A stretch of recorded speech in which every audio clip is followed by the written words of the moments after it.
Hello guys, मैं हूँ pharmacist विकास। आज हम लोग बात करने वाले हैं पीसीआई के न्यू नोटिस के बारे में। ये जो नोटिस है ये फार्मासिस्ट के लिए है। तो देखिए, कोई अपने हिसाब अगर मैं अपने हिसाब से बोलूँ, कोई अच्छी नोटिस तो है नहीं ये। लेकिन पता नहीं, हो सकता है पीसीआई को सोच समझ के मतलब भेजा हो। ये 2015 ये 11 तारीख का है, 11 अगस्त 2021 का, अभी का ही है। तो इसमें लिखा हुआ है कि उनको पता चला है कि कुछ फार्मासिस्ट हैं जो कि अब स्टेथोस्कोप को यूज़ कर रहे हैं और उसको सोशल मीडिया में डाल रहे हैं। इस नोटिस के अनुसार जो मैं बता रहा हूँ, जो नोटिस में लिखा है।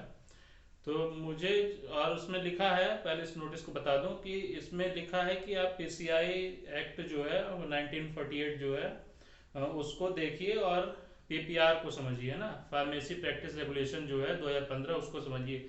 मैं तो उसमें देखा तो भाई इसमें ये लिखा था कि क्या, जो फार्मासिस्ट का काम है कि मेकिंग और डिस्पेंसिंग ऑफ ड्रग, केवल इतना काम है। तो मुझे जो ये समझ नहीं आ रहा, हो सकता है, ये मेरी पर्सनल राय है, हो सकता है कि आपको कुछ और लगे तो आप कमेंट करके बता सकते हैं। मुझे ये समझ नहीं आ रहा है कि ये जो मतलब नोटिस है, ये किस उस पर देखिए। अब आम पब्लिक है, वो खरीद सकती है स्टेथोस्कोप, है ना। और जो ये फ्लिपकार्ट अमेजोन है, ये सब बेच सकते हैं लीगली, और पब्लिक है लीगली खरीद सकती है, मतलब सब लोग यूज़ कर सकते हैं अच्छे।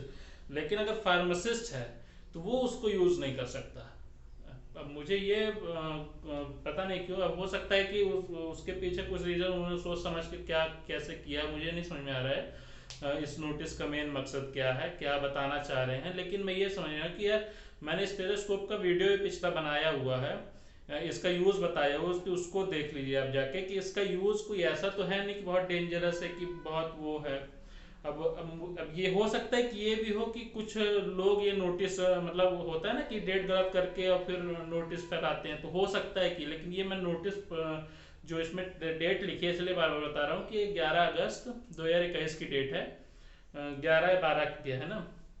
तो इस डेट में जो है, तो इसमें यही बताया गया है कि फार्मासिस्ट जो है तो वो यूज़ कर रहा है स्टेथोस्कोप को, और उसको सोशल मीडिया प्लेटफॉर्म पे डाल रहा है। तो मुझे तो यही नहीं समझ में आ रहा है कि भाई, अगर कोई बेच सकता है उसको लीगली, और आम पब्लिक खरीद सकती है, और भाई इसका यूज़ भी तो देखिए ना, इसका यूज़ ऐसा तो है नहीं कि बहुत खतरे वाला है, कि बहुत वो है इसको। भाई, अब हम लोग यूज़ करते हैं, अपने अकॉर्डिंग यूज़ करते हैं, है ना। अपने अकॉर्डिंग मतलब कि जो थोड़ा बहुत नॉलेज रखता है, वो नॉर्मल पर्सन भी इसको यूज़ करता है, कोई। हाँ, एक बार स्पेग्नोमोनोमीटर को अगर बोलते तो उसमें थोड़ा रिस्क रहता है ना।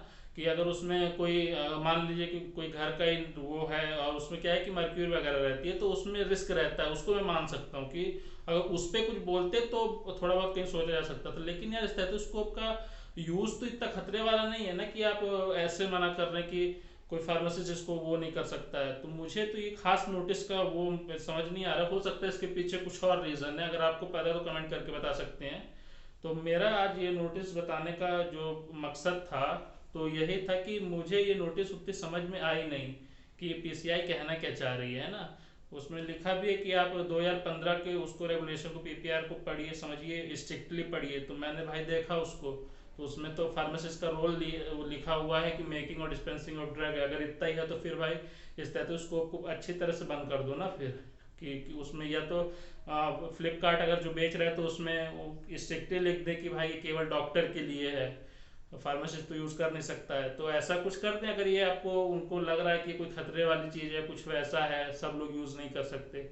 सब लोग नहीं, खास करके फार्मासिस्ट। मुझे नहीं पता कि पीसीआई को क्या है, पर ये फार्मासिस्ट के लिए जो नोटिस, तो ये मेरी अपनी राय है कि भाई, अगर आप कर ही रहे हो आप, तो फिर अच्छे से करिए ना। फिर इसका क्या मतलब है कि फार्मासिस्ट यूज़ नहीं कर सकता। हाँ, आप एक बार बीपी वाली मशीन जैसे बताया, स्पेग्नोमोमीटर को मना करते हो, उसमें कुछ सोच सकते थे कि हो सकता है कि भाई कुछ रिस्की हो, कुछ गलत बता दें अगर फार्मासिस्ट, तो ये इसमें एक बार सोचा जा सकता था। लेकिन यार, स्टेथोस्कोप का ये नोटिस मुझे नहीं समझ में आया ना।